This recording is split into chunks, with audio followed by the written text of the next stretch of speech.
ప్రభునందు ప్రియులైన మీకందరికీ యేసు క్రీస్తు ప్రభువారి నామంలో శుభవందనాలు తెలియజేస్తూ ఉన్నాం. దైవజనులు బ్రదర్ భక్త సింగ్ గారి పరిచర్యలో నుండి అలసిన వాణిని ఊరడించు మాటలు. ఏప్రిల్ 16. జీవము గల దేవుని చేతిలో పడుట భయంకరము. హెబ్రీ పత్రిక 10వ అధ్యాయం 31వ వచనం.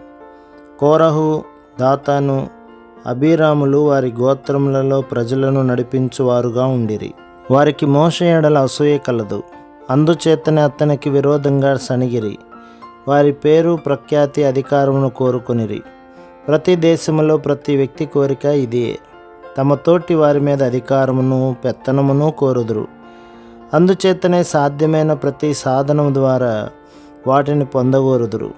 అటువంటి వారిని మనము సమాజములలో కూడా చూచుచున్నాము. కొంతమంది విశ్వాసులకు సంఘ పెద్దలు కావలెనన్నడి కోరిక ఉండును. వారికి ఆ స్థానం ఈయన ఎడల దానికై పోరాడుదురు.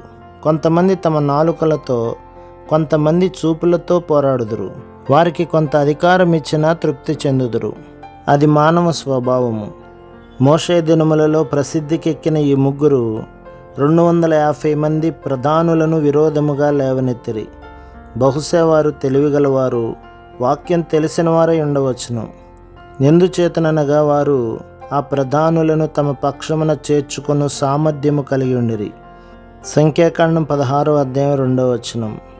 మోషే అహరోన్ల కంటే ఈ ముగ్గురు ప్రజల క్షేమము నిమిత్తం ఎక్కువ పట్టింపు కలిగి ఉన్నారని ఆ ప్రధానులు తలంచిరి. అందుచేత వారు మోసగించబడి వారి పక్షము చేరిరి. దైవజనులైన మోషే అహరోన్లకు వ్యతిరేకముగా లేచిరి. దానికి ఫలితముగా వారు తమ స్వసంపాద్యముతో పాటు మృంగివేయబడిరి. సంఖ్యాకాండం 16వ అధ్యాయం 32వ వచనం. వారి పాపము ఎంత ఘోరమైనదనగా దేవుని తీర్పు వెంటనే వారి మీద పడెను. ఆ విధముగా అసూయ ద్వారా కుటుంబములలో, దేవుని సేవకుల మధ్య, సంఘములలో ఎంతో హాని కలుగుచున్నది. మన కుటుంబములలో చాలా సమస్యలకు కారణం ఎవరో ఒకరి అసూయయే. బహుశా నీ అన్న నీకు వ్యతిరేకంగా ఉండవచ్చును. నీ సహోదరి నీపై అసూయ పడుచుండవచ్చును. వారు నీకు ఏదో ఒక హాని చేయుటకై అవకాశం కొరకు కనిపెట్టుచుందురు. కొన్నిసార్లు నీకు ఉన్నత పదవి వచ్చిన ఎడల నీ ఆఫీసులోని సహపాఠి ఉద్యోగులే నీపై అసూయపడుదురు. పరిచర్యలో కూడా ఎవరైనా ఒక దేవుని సేవకుడు ప్రభు చేత ఉపయోగించబడుచున్న ఎడల మిగిలిన వారు అసూయపడుదురు. వారు ఎందుకు ఫలానా వ్యక్తికి అధిక ప్రాముఖ్యత ఇవ్వబడుచున్నది అని తలంచుదురు. ఆ విధముగా అసూయ ద్వారా, అనుమానము ద్వారా శత్రువు అధికమైన హాని కలిగించును. అసూయ అనున్నది గొప్ప పాపము. దేవుడు దానికి చాలా కఠినముగా తీర్పు తీర్చును. ఇప్పుడు ఆ తిరుగుబాటుదారులు ఏ విధానములో మోషే అహరోన్లు మాకంటే శ్రేష్ఠులు అని కూడా అనుచున్నారు. బహుశా వారు లేఖనములను ఎరిగిన వారై మోషే కంటేను చక్కగా బోధించి ఉండవచ్చును. బావుగా ప్రసిద్ధికెక్కిన వారై చక్కగా మాట్లాడగలిగిన వారై ఉండవచ్చును.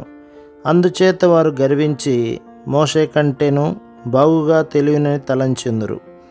ఈ దినములలో కూడా అనేకులు ఆ విధముగానే మాకంటే నీవు ఏ విషయంలో అధికుడవు, మేము కూడా బైబిల్ చదువుదుము, మాకు బైబిల్ బాగుగా తెలియను అనుచుందురు. వారు మంచి బైబిల్ జ్ఞానము కలిగి ఉండవచ్చును. రక్షణను గురించి బైబిల్లో వ్రాయబడిన వాక్యములన్నింటినీ ఎరిగి ఉండవచ్చును. వారి బోధలో మనం ఏ తప్పు పట్టలేము. కానీ ఏదో కొంత కొరత కలిగి ఉన్నారు. ఆ తిరుగుబాటుదారులు ఇంకను వారిని నడిపించుటకు దేవుడు మిమ్ముల్ని ఏర్పరచుకొనినని ఏల చెప్పుచుంటిరి. మాలో లక్షల కొలది జనులున్నారు, ఇద్దరు మాత్రమే వారిని ఎందుకు నడిపించవలెను? వారిని నడిపించు బాధ్యత మేము కూడా వహించుదుము అని అనిరి. వారు నాయకత్వం కొరకు పోరాడుచుండిరి.